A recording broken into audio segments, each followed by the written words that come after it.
السلام علیکم ورحمۃ اللہ وبرکاتہ۔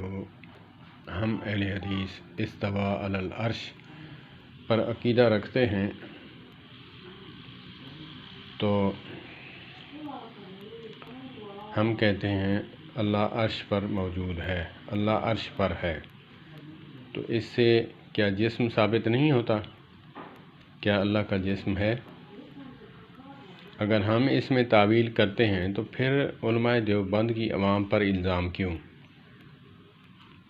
وہ کہتے ہیں کہ اللہ ہر جگہ پر ہے، اللہ ہمارے ساتھ موجود ہے، تو ان پر الزام کیوں کہ یہ جسم کے ساتھ مانتے ہیں؟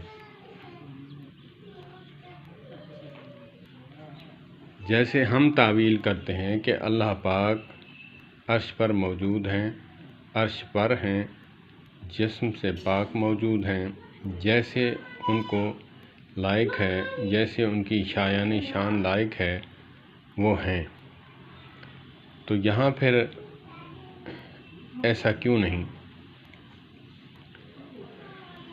کہ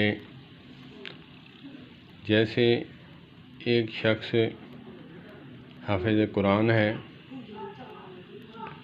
اور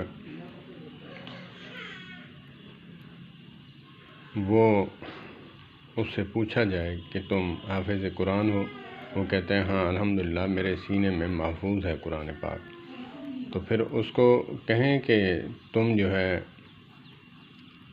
لیٹرین جاتے ہو تو پھر سینہ چاک کرو، اس سے قرآن پاک نکالو باہر رکھ کر الماری میں اور پھر تم جاؤ۔ یہ کیسا عقیدہ ہے کہ جو عقیدہ ہم رکھتے ہیں کہ اللہ عرش پر ہے، یہ پہلے تو عوام الناس کے بس کی بات نہیں، یہ علمی بحث ہے، یہ عوام الناس سمجھ ہی نہیں سکتی، عوام الناس کو اس میں پڑھنا نہیں چاہیے تھا، یہ علماء کی بحث تھی، علماء کے درمیان رہنی تھی۔ تو اشکال تب پیدا ہوئے جب یہ مسئلہ عوام الناس میں آیا، عوام الناس کو سمجھ نہیں آئی، وہ اسی ہمارے جیسے ہم پھرتے ہیں، ہم چلتے ہیں، ہم کھاتے ہیں، ہم بیٹھتے ہیں، اسی پر محمول کر کے قیاس کر کے وہ کہہ دیتے ہیں کہ اللہ جو ہے ہر کسی کے ساتھ ہے، تو مانا کہ اللہ کی ذات جو ہے جسم کے ساتھ موجود ہے، تو وہاں تو تعویل کی جاتی ہے تو یہاں بھی کی جا سکتی ہے، اللہ جسم سے پاک موجود ہے۔ تو کافی آیات ہیں جس سے اللہ تبارک و تعالیٰ کی ذات کے حوالہ سے ہر کسی کے ساتھ ہونا ثابت ہوتا ہے قرآن پاک کی آیات سے، اور وہ بھی علماء دیوبند بھی مانتے ہیں اس بات کو، اللہ عرش پر ہیں لیکن جسم سے پاک موجود ہے۔ اسی طرح اللہ ہر کسی کے ساتھ ہونے کا مطلب یہ نہیں کہ جسم کے ساتھ موجود ہے، جسم ثابت نہیں کرتے، نہ وہ قائل ہیں اس کے۔ اللہ پاک مسلکی تعصب سے بچائے۔ ہم جب مسلکی تعصب میں آتے ہیں تو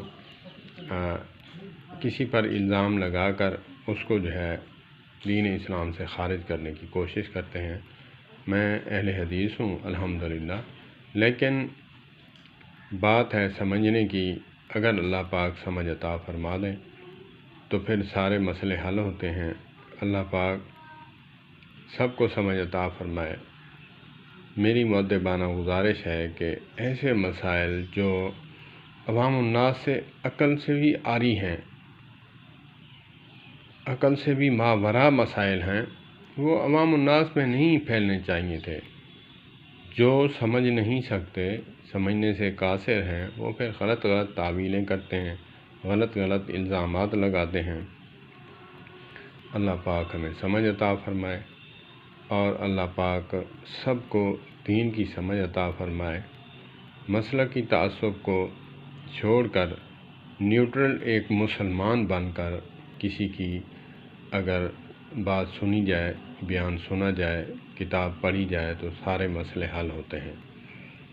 والسلام علیکم ورحمۃ اللہ وبرکاتہ۔